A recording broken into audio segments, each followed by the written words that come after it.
The year is 1989. Super Mario Bros. Is riding high on the NES. 3 is just around the corner, already released in Japan a year prior, but wouldn't see a North American release until 1990. In 1989, the Game Boy is released. One of the launch titles, Super Mario Land.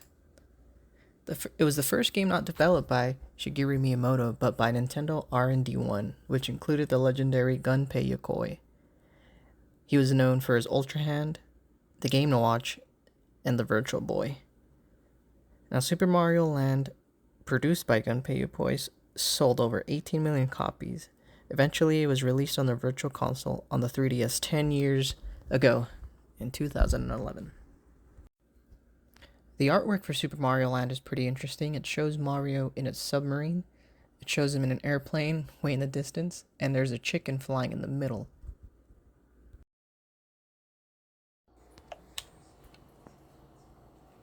Let's start this game up and take a look back at Super Mario Land. This game has 12 levels, 4 worlds at 3 levels each. It does deviate from previous Mario games, and the music is completely different. Some of the enemies are different as well. In this first world, some of the enemies you will encounter are Goombo, they look just like Goombas, and Bombshell Koopas, which will explode when you step on them, and they will damage Mario. The end of each level is also changed from the original games that feature the flagpole landings. Instead, you have 2 doors to choose from. If you make it to the top floor, you get to play a minigame where you can win one of the prizes. They include mostly extra lives, but you get a chance at the Super Ball Flower, which is basically the Fireball Flower in the previous games. But Mario shoots an actual ball that bounces off walls, and you can even use it to collect coins as well. I actually found an instance where it glitched and I got stuck in this little corner here. The final level in the first world has Mario inside of a pyramid, and instead of the usual boss, you go against a Sphinx statue. The boss fight is similar to a Bowser battle, you just have to dodge their attacks and hit them with a fireball, or you can just jump over them.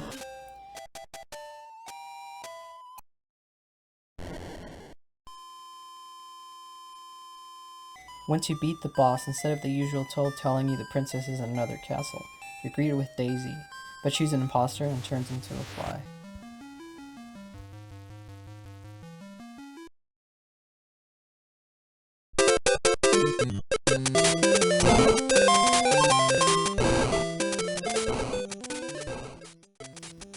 And of course, like every Mario game, it has to have a water level by law, but in this game, it's actually pretty fun. You're in this little submarine, and you just shoot missiles at everything.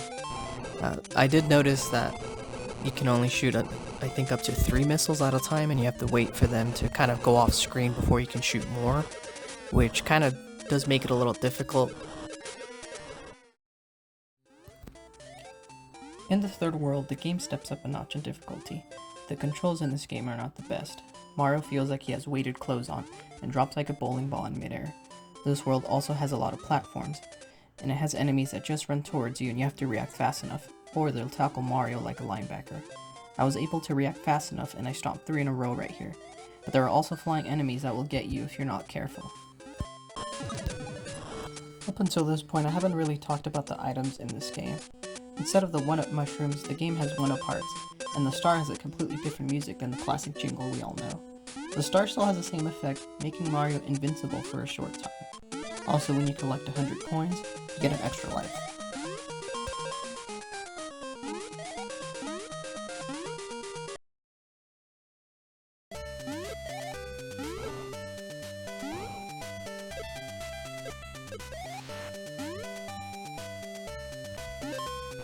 Finally, the last world.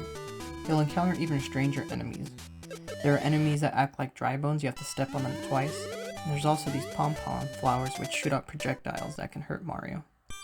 The game is pretty generous with the amount of lives that you can get, but if you get game over, you have to start from the very beginning.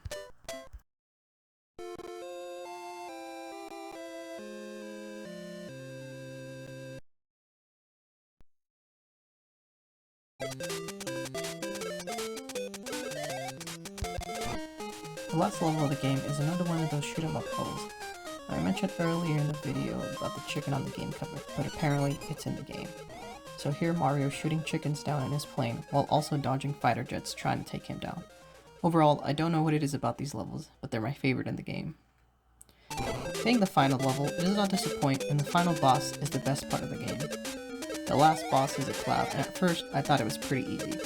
But there's one more boss after you defeat the cloud, and as long as you keep your cool and dodge their missiles, you can beat it fairly easy.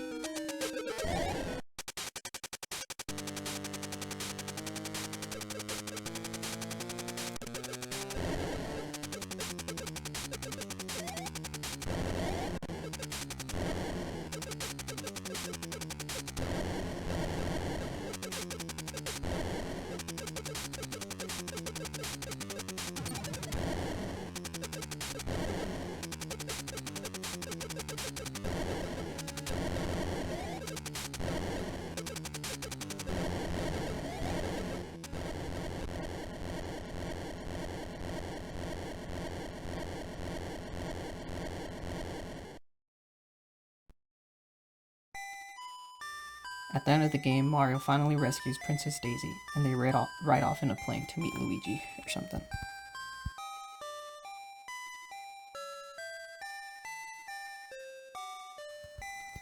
Overall, this game was short, and it did deviate from the original games, but it has its charm, and it's enjoyable to play. This game could probably be beat in less than an hour since it only has 12 levels, but the music and the weird enemies make up for the lack of power the Game Boy had. After all, in 1989, this game on the go was perfect, and you couldn't ask for more. I would give this game 8 out of 10 Luigis, and it truly set the pace for the future of Game Boy games, including 2 more Mario Land games in the series. But that's another video for another day.